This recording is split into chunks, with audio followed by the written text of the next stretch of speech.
লেবাননের স্থল অভিযানের শুরুতে বড় ধাক্কা, হিজবুল্লাহর সঙ্গে সংঘর্ষে ৮ ইসরায়েলি সেনা নিহত, জাতিসংঘ মহাসচিবকে নিষিদ্ধ ঘোষণা নেতানিয়াহু প্রশাসনের।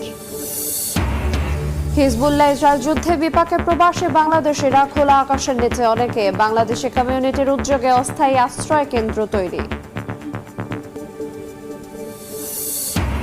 রাশিয়া ইউক্রেন যুদ্ধে পাল্টাপাল্টি হামলা, গুরুত্বপূর্ণ ভুলেদার দখলে নেয়ার দাবি রুশ বাহিনীর, শহরটির নিয়ন্ত্রণ হারানোর কথা স্বীকার কিয়েভের।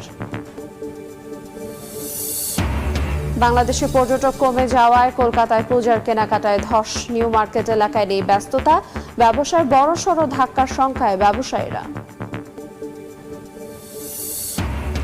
এবং কার্গোয় পণ্য পাঠানো নিয়ে বিপাকে কুয়েত প্রবাসীরা, স্বজনদের কাছে পৌঁছাতে লেগে যায় বছর, এনবিআর ও কাস্টমসের অবহেলাকে দুষছেন ব্যবসায়ীরা।